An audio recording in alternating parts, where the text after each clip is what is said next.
اس لیے کہ مجھے سرکار دو عالم صلی اللہ علیہ وآلہ وسلم نے لعاب دہن سے نوازا ہے۔ اس کی برکت سے مجھے اللہ نے ہر سو بے حد و عد علوم نصیب کیے ہیں۔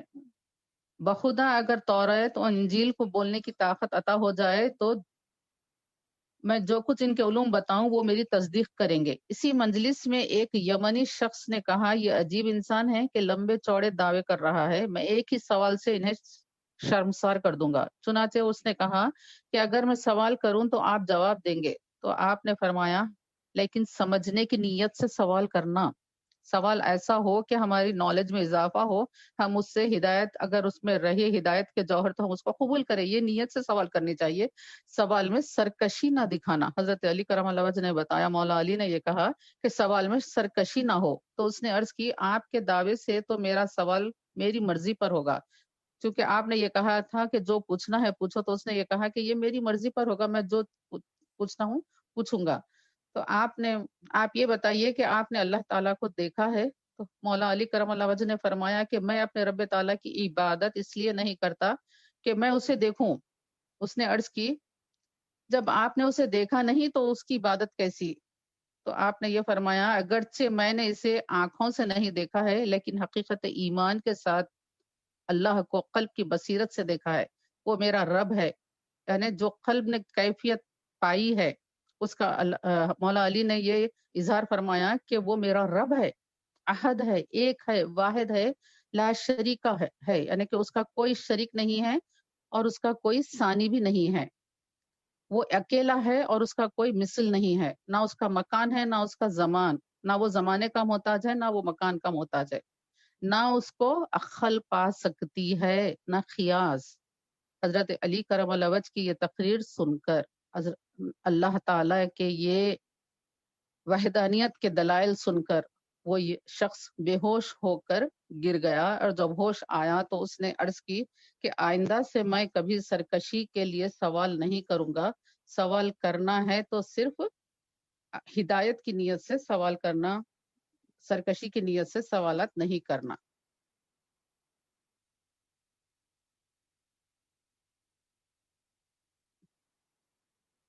تو اس طریقے سے یہ موت کی شکلیں ہوئی ہیں۔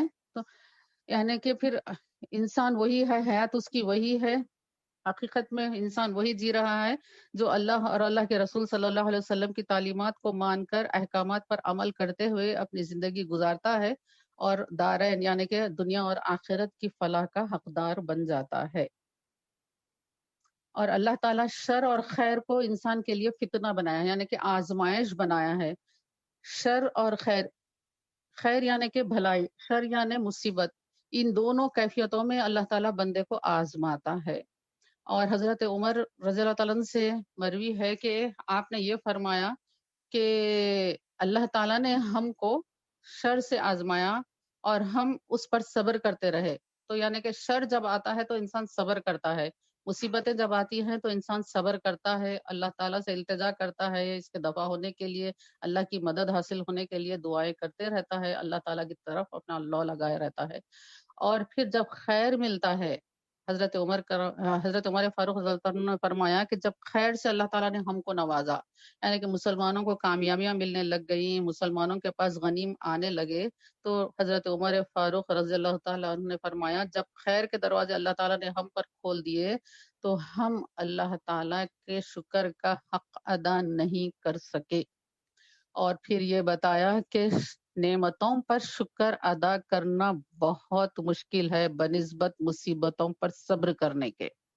تو نعمتیں جو انسان کو ملتی ہیں تو وہ نعمتیں اس پر شکر ادا کرنا یعنی کہ اللہ تعالیٰ نے جو کچھ بھی چیز دی ہے، جو کچھ خیر کے ساتھ اللہ تعالیٰ نے ہم کو مالا مال کیا ہے، چاہے کہ وہ علم ہو، چاہے کہ وہ قوت ہو، چاہے کہ وہ دولت ہو، کسی بھی چیز سے، چاہے وہ اقتدار ہو، اللہ تعالیٰ نے جو بھی خیر ہم کو نصیب کیا ہے جس سے کہ کوئی دوسرا فائدہ اٹھا سکتا ہے تو اس کا حق ہم ادا کریں۔ وہ چیز ہمارے پاس امانت ہوتی ہے اللہ تعالیٰ کی، تو اس کا حق ادا کرے، اس میں خیر میں بھی ہم اللہ تعالیٰ کا شکر ادا کرتے رہے اور اس کا حق ادا کرے۔ جب شکر ادا کرتے ہیں تو شکر ادا کرنے کا طریقہ یہ ہے کہ اس کو اللہ تعالیٰ کے بتائے ہوئے طریقے سے خرچ کرے، تو جب یہ ہوتا رہے گا تو اللہ تعالیٰ اس کی دولت میں کمی نہیں کرے گا۔ جس طریقے سے حضرت عثمان غنی رضی اللہ تعالیٰ عنہ کی مثال ہمارے سامنے ہے کہ آپ چاہتے تھے کہ آپ کی دولت میں کمی ہو، لیکن اللہ نہیں چاہتا تھا کہ عثمان کی دولت میں کمی ہو رضی اللہ تعالیٰ عنہ۔ تو اس طریقے سے کیونکہ حضرت عثمان غنی کا خرچ کرنے کا انداز کیا تھا، وہ خود کے لیے نہیں خرچ کرتے تھے، صرف وہ دوسروں کے لیے اپنا پیسہ لگایا کرتے تھے، دین کے لیے لگایا کرتے تھے، رسول اکرم صلی اللہ علیہ وآلہ وسلم کے حکم پر اپنا سب قربان کرنے کے لیے آپ تیار رہا کرتے تھے۔ تو یہ ہے شکر، نعمتوں پر شکر حضرت عثمان غنی سے سیکھنا چاہیے، مصیبتوں پر صبر مولا علی کرم اللہ وجہ سے سیکھنا چاہیے کہ کس طریقے سے آپ وہاں پر صبر کے ساتھ آپ کی زندگی ہے جو ہم کو اس نمونہ عمل ہے۔ تو اس طریقے سے ہم کو ہر شر اور خیر پر اللہ تعالیٰ کو یاد رکھنا چاہیے کہ اللہ ہم سے راضی ہو جائے، ہر دو چیزوں میں اللہ تعالیٰ کو راضی کرنے کی فکر کرنی چاہیے۔ وَإِلَيْنَا تُرْجَعُونَ، اور یہ دو چیزوں سے تو تم یہاں گزر رہے ہو، صرف یہ تھوڑے سے دنوں کی بات ہے، یہ ہمیشگی کی بات نہیں ہے۔ پہلے تو اللہ تعالیٰ نے یہی بتا دیا کہ انسان کے لیے خلد نہیں ہے، یعنی کہ ہمیشہ رہنے والا نہیں ہے، ہمیشہ انسان رہنے والا ہی نہیں ہے۔ اور یہ انسان کے پاس جو دولت آ جاتی ہے، جو قوت آ جاتی ہے، جو اقتدار آ جاتا ہے، تو وہ تو اور بہت کم مدت ہے اور کم عمر ہے، انسان سے بھی کم عمر اس کی ہوتی ہے۔ تو پھر اس طریقے سے یہ چیزیں تو بہت جلدی تم سے پیچھا چھڑانے والی ہوتی ہے۔ یہ تمام چیزیں اللہ ہی کی طرف پلٹنے والے ہیں، ساری نعمتیں اللہ ہی کی ہیں، اللہ ہی کی طرف پلٹنے والی ہیں۔ ہر چیز کو فنا ہونا ہے، اول و آخر فنا، ظاہر و باطن فنا، نقش کہن ہو کہ نو، منزل ہے آخر فنا۔ جو اول پیدا ہوئے ہیں وہ بھی ختم ہونے والے ہیں، جو آخر پیدا ہوئے ہیں وہ بھی ختم ہونے والے ہیں، جو ظاہر ہے وہ بھی ختم ہونے والے ہیں، جو باطن ہے وہ بھی ختم ہونے والے ہیں، سب کچھ ختم ہونے والا ہے۔ نقش کہن ہو کہ نو، یعنی کہ جو کوئی نیا ہو یا پرانا ہو، اس کی بھی منزل آخر فنا ہی فنا ہے۔ یعنی کہ اللہ تعالیٰ کائنات میں جب سور پھونکا جائے گا تو ساری کائنات ختم ہو جائے گی، سوائے میرے پروردگار کے کسی کی ذات باقی نہیں رہے گی۔ پھر اللہ تعالیٰ کی طرف سے آواز آئے گی، آج کون ہے مالک؟ تو سوائے رب العزت کے اور کوئی وہاں پر نہیں ہوگا۔ تو اللہ تعالیٰ ہی کی حاکمیت ہوگی، ہے، ہمیشہ رہے گی، وہ ہمیشہ سے ہے، وہ ہمیشہ رہے گا، وہ ہر چیز کو جانتا ہے، ہر چیز پر قادر ہے۔ ہم اسی کی عبادت کریں گے، ہم اسی کی مرضی کو اپنی زندگیوں میں مقدم رکھیں، یعنی اپنی مرضی کو رب کی مرضی کے تابع کر کر زندگی گزارنے والے بنیں۔ اللہ ہم سب کو توفیق نصیب فرمائے۔ وَإِذَا رَأَكَ الَّذِينَ كَفَرُوا إِن يَتَّخِذُونَكَ إِلَّا هُزُوًا أَهَذَا الَّذِي يَذْكُرُ آلِهَتَكُمْ وَهُمْ بِذِكْرِ الرَّحْمَنِ هُمْ كَافِرُونَ۔ اور ہماری طرف، اور جب تمہیں کافر دیکھتے ہیں، وَإِذَا رَأَكَ الَّذِينَ كَفَرُوا، اور جب کافر آپ کی طرف دیکھتے ہیں تو آپ کو نہیں ٹھہراتے مگر ٹھٹا، یعنی کہ ہنسی مذاق کرتے ہیں رسول اکرم صلی اللہ علیہ وآلہ وسلم کی ذات اقدس کے ساتھ۔ کافر جو کہ منکر ہوئے تھے، جن کو بدبختی گھیر لی تھی، وہ رسول اللہ صلی اللہ علیہ وآلہ وسلم کو دیکھ کر ہنسی مذاق کیا کرتے۔ ابو جہل یہ کہا کرتا کہ کیا یہی وہ نبی ہیں جو عبد مناف کے ہیں، یعنی کہ وہ تنزیہ طور پر کہتا تھا کہ کیا یہ وہ نبی ہیں، تنزیہ طور پر یہ کہتا تھا معاذ اللہ۔ تو کیا یہی ہیں جو تمہارے معبودوں کو برائی سے یاد کرتے ہیں، یا اپنے معبودوں پر، اپنے ہاتھوں سے بنائے ہوئے بتوں کی کو برا بھلا کہنے پر وہ اتنا چراغپا ہوتے تھے کہ اللہ کے حبیب صلی اللہ علیہ وسلم کے لیے وہ گستاخیاں کرنے لگتے تھے اور اس طریقے سے باتیں کسا کرتا تھا۔ اور اللہ تعالیٰ کہتے ہیں کہ وَهُمْ بِذِكْرِ الرَّحْمَنِ هُمْ كَافِرُونَ، اور وہ رحمان ہی کے ذکر سے انکار کرتے ہیں، یعنی کہ وہ اللہ جو قدرت والا ہے، جو چاہے تو آن کی آن میں ان کو فنا کر ڈالے، ان کی معبودوں کو توڑ ڈالے، وہ اللہ جو ان کو اتنی سرکشی کے باوجود ان کو غذا دیتا ہے، حیات دیتا ہے، جن کو کئی نعمتوں سے اللہ تعالیٰ نے نوازا ہے، وہ ایسے رحمان کو یہاں پر اللہ تعالیٰ نے رحمان کا اس لیے صفت اپنی استعمال کی ہے کہ ان کی اس سرکشی کے باوجود بھی اللہ تعالیٰ ان کو رزق فراہم کرتا ہے، ان کو پینے کے لیے پانی دیتا ہے، رہنے کے لیے تمام اللہ تعالیٰ نے ضروریات زندگی ان کو مہیا کیے ہیں، اس کے باوجود یہ رحمان سے ہی وہ انکار کرتے ہیں اور اپنے معبودوں کے بارے میں وہ اتنا، جو کہ پتھر کے ہیں، جو ان کے ہاتھ سے بنائے ہوئے ہیں، جو کچھ سنتے نہیں ہیں، کچھ کرنے پر قادر نہیں ہے، نہ ان کو موت دے سکتے ہیں، نہ حیات دے سکتے ہیں، نہ ان کے کسی کام میں مدد کر سکتے ہیں، وہ ان کے لیے اتنے فکر مند ہوتے ہیں۔ خلق الانسان من عجل ساوریکم آیاتی فلا تستعجلون۔ انسان جلد باز پیدا ہو گیا ہے، ان قریب میں تمہیں اپنی نشانیاں دکھاؤں گا، تم مجھ سے عجلت نہ کرو۔ یعنی کہ کافر یہ کہتے تھے نبی کریم صلی اللہ علیہ وسلم سے کہ اگر آپ اپنے دعوے میں سچے ہیں اور آپ جو یہ کہتے ہیں کہ اگر ہم اللہ کی عبادت نہ کریں، اللہ کے احکامات کو نہ مانیں تو اللہ کا عذاب آئے گا، تو آپ اس عذاب کو لے آئیے جو آپ کہتے ہیں۔ اس طریقے سے وہ عذاب کے لیے عجلت کرتے تھے۔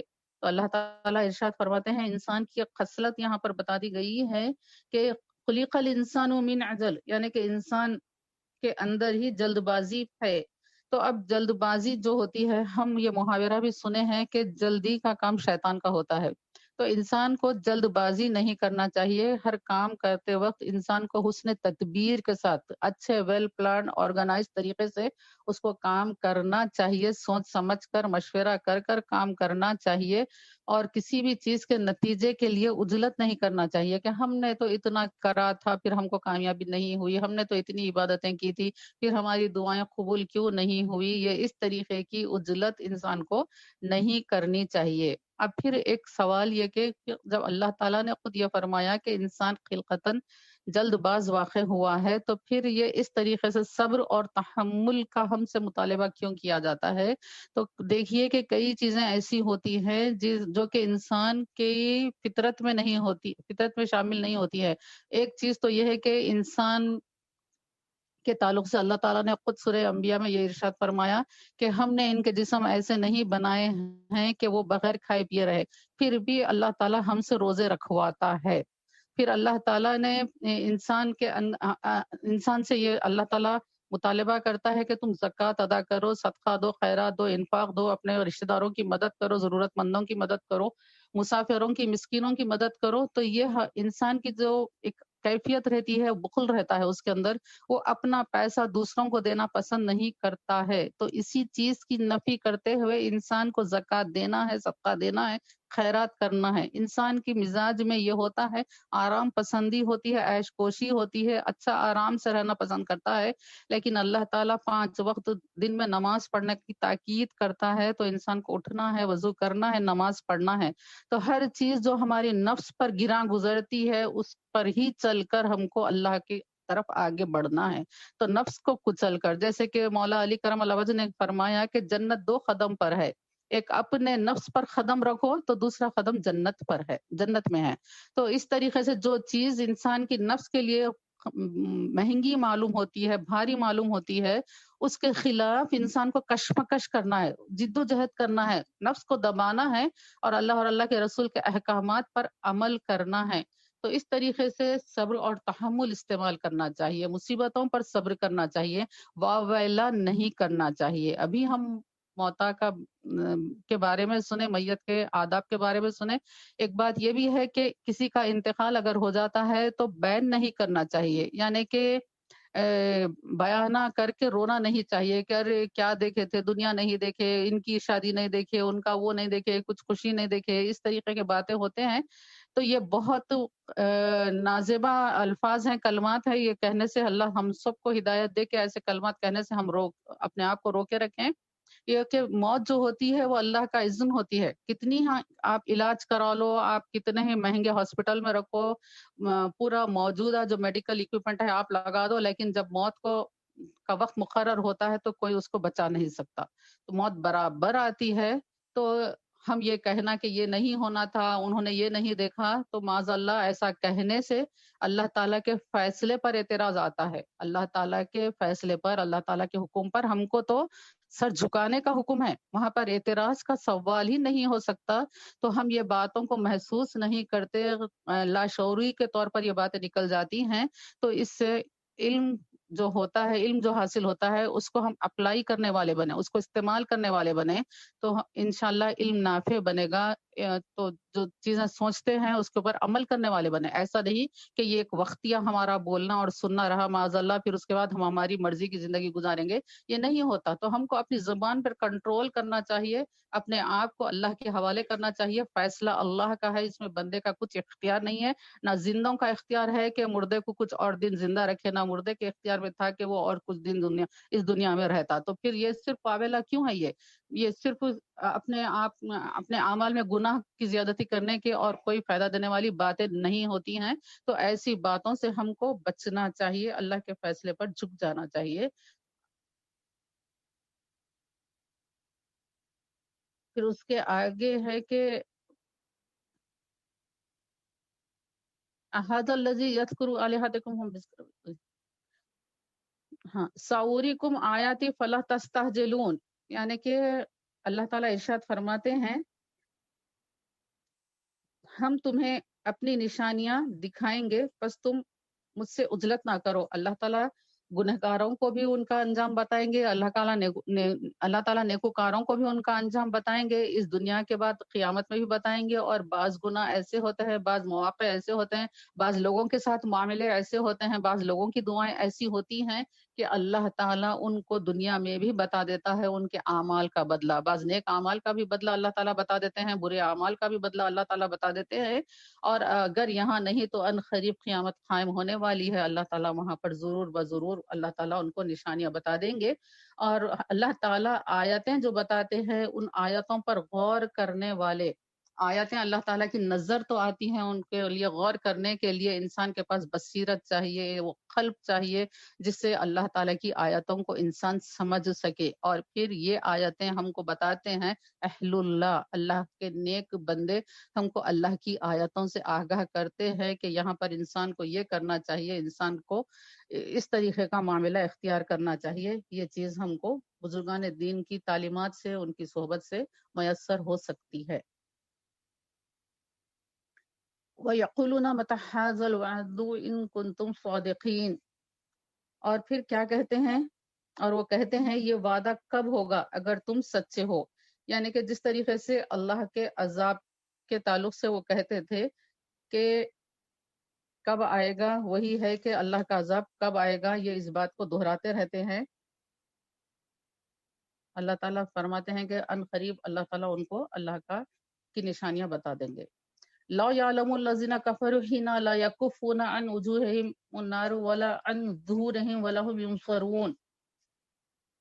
جب اللہ تعالیٰ کا عذاب آ جائے گا، جب جو چیز تم آج مانگ رہے ہو کہ یہ وعدہ کب ہوگا، وہ جب آئے گا تو کیا ہوگا، تم کیا کریں گے؟ جب کسی طرح کافروں کو معلوم ہو جائے، جب نہ اپنے چہروں سے وہ آگ کو روک سکیں گے اور نہ اپنی پیٹھوں سے، اور نہ وہ مدد کیے جائیں گے. جب وہ آگ آئے گی عذاب کی، یعنی کہ اللہ تعالیٰ قیامت کے دن کی، آخرت کی بات اللہ تعالیٰ فرما رہے ہیں کہ جب وہ آئے گی تو تم اس کو کسی طریقے سے اپنے آپ کو نہیں بچا سکو گے. اب یہاں پر اللہ تعالیٰ نے خاص طور سے یہ چہرے اور پیٹ کا ذکر فرمایا ہے. تو مفسرین کرام نے لکھا ہے کہ آگ کی شدت زیادہ چہرے پر اور پیٹ پر محسوس ہوتی ہے. تو اسی لیے یہاں پر یہ بتایا گیا ہے کہ جب یہ آئے گی تو اپنے ہاتھوں سے بھی تم اس چیز کو نہیں بچا سکو گے، نہ اپنے چہرے کی آگ کو بجھا سکو گے، نہ پیٹ کی آگ کو بجھا سکو گے، اور نہ تمہارا کوئی حامی وہ مددگار ہوگا. بل تاتہم بغتۃ فتبہتہم فلا یستطیعون ردھا ولہم ینظرون. بلکہ وہ ان پر اچانک آ جائے گی. بغتتاً یعنی کہ وہ اچانک آ جائے گی. اچانک جب آ جاتی ہے تو پھر کوئی اس کو روکنے کے وہم و گمان میں بھی نہیں رہ سکتا کہ کس طریقے سے ہم اس سے بچ سکتے ہیں. اچانک وہ آ جائے گی تو انہیں بدحواس کر دے گی، پھر نہ وہ اسے ہٹا سکیں گے اور نہ وہ مہلت دیے جائیں گے. جب اللہ تعالیٰ کا وقت، مقررہ وقت آ جاتا ہے عذاب کا، تو پھر اس کے بعد ان کو نہ وقت دیا جائے گا اور نہ ان کو کوئی مدد دی جائے گی، اور وہ اپنے آپ پر سے عذاب کو نہیں ہٹا سکیں گے. وَلَقَدِ اسْتُهْزِئَ بِرُسُلٍ مِّن قَبْلِكَ فَحَقَّ بِالَّذِينَ سَخِرُوا مِنْهُم مَّا كَانُوا بِهِ يَسْتَهْزِئُونَ، اور بے شک آپ سے پہلے پیغمبروں سے بھی ٹھٹا کیا گیا، تو مذاق کرنے والوں کو مذاق نے ان کے جو مذاق کی جو بدتمیزی تھی اسی نے ان کے لیے گھیر لیا. یعنی کہ رسول اکرم صلی اللہ علیہ وآلہ وسلم کو اللہ تعالیٰ یہاں پر دلاسا دیتے ہیں کہ آپ سے پہلے بھی رسولوں سے اسی طریقے سے مذاق کیا گیا. آج بھی ہم دیکھتے ہیں کہ اگر کوئی نیکی کی طرف بلاتا ہے تو بس اب بہت باتیں کر لیے، عذاب کی خبر کی، آخرت کی بہت باتیں کرے رہیں تو تھوڑے دن کی دنیا ہے، ہنس بول کے جئیں گے، اس طریقے کے باتیں بعض لوگ کرتے ہیں. تو جو لوگ حق کی بات کہتے ہیں ان کے پاس اعتراض بھی ہوتا ہے، ان کا ٹھٹا بھی اڑایا جاتا ہے، کیونکہ یہ پیغمبروں کے ساتھ ہوا ہے. تو اس سے دعوت دین کا کام کرنے والے، تبلیغ کا کام کرنے والے، دین کو پھیلانے والوں کے لیے اس سے اپنے ہمتوں کو چھوڑنا نہیں چاہیے، بلکہ آخری سانس تک دین کی خدمت کرتے رہنا چاہیے. اور پھر اللہ تعالیٰ سے ہم دعا کرتے ہیں کہ اللہ تعالیٰ ہم کو اپنی زندگیوں میں اسلام کے مطابق زندگی گزارنے کی توفیق عطا فرمائے. مومن کی موت اللہ ہم سب کو نصیب فرمائے. اور ہر اچھی بات جو ہم کو معلوم ہوتی ہے دین کی، اللہ اس پر ہم کو صدق دل کے ساتھ عمل کی توفیق عطا فرمائے. وآخر الدعوانا ان الحمد للہ رب العالمین.